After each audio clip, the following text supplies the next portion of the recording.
All right, so now you push down here like this, and you see the strout will go up inside of your tubing. And we'll take your 5/64 diameter cold rolled steel, and we'll push this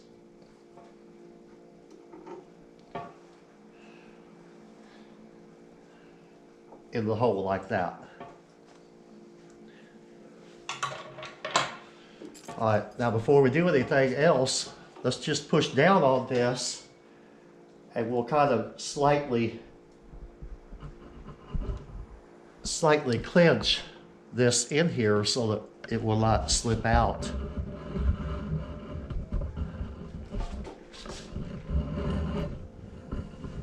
See, like that. I never got it all that good. But anyway, now,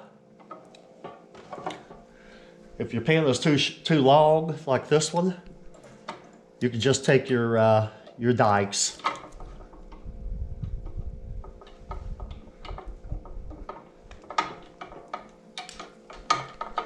That's really hard.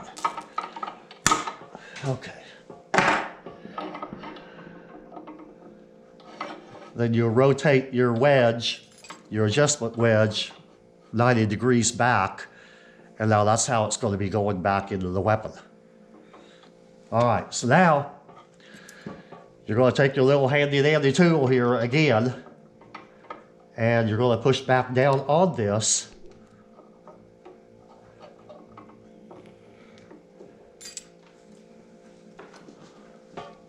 Take your snap ring pliers.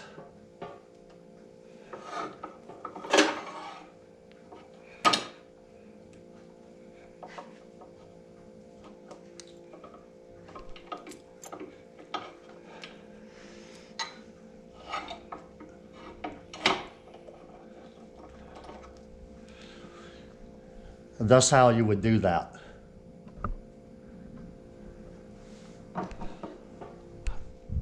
I sometimes wonder how they did it in the factory. All right, so now you'll take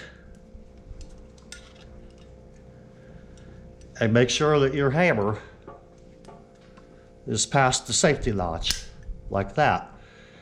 And it's actually better if you do have your firing pin out, because it still interferes.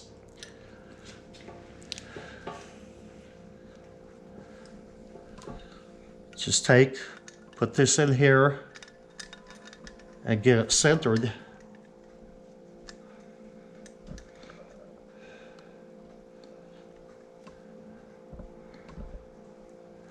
And you'll know if you got it centered or not whenever you pull back on the hammer.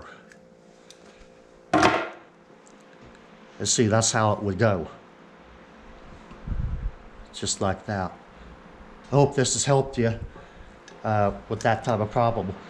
I've done a number of these videos, and this is something that I'm sure that the question would come up.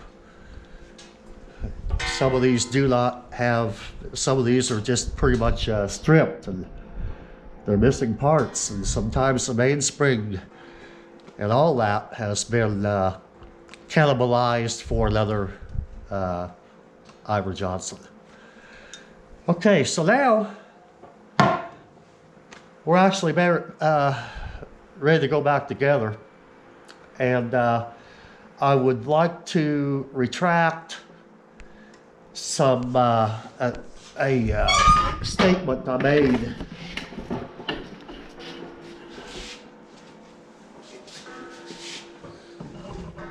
about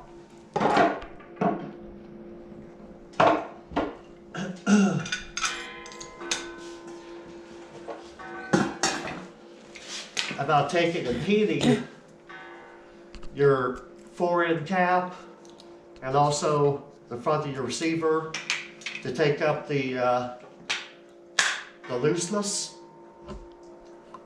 And I'd like to tell you that you know, that's not the way to do it, okay? And The reason I told you was because I did do it one time. So the best way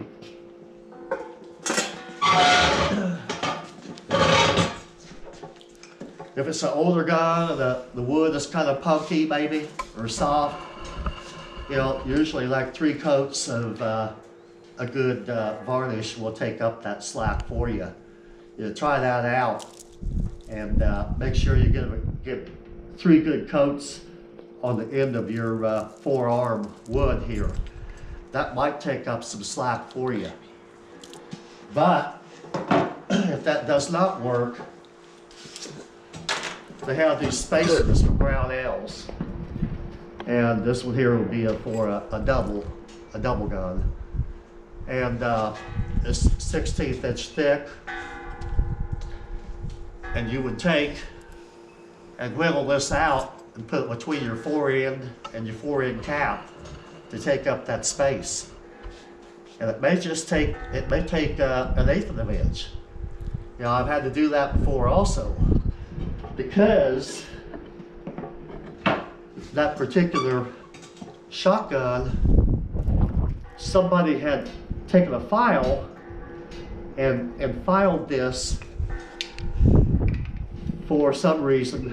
Maybe they figured that these caps were on too tight, but they took a file and deepened that slot in here. And that's the wrong way to go. You want to work on this end here.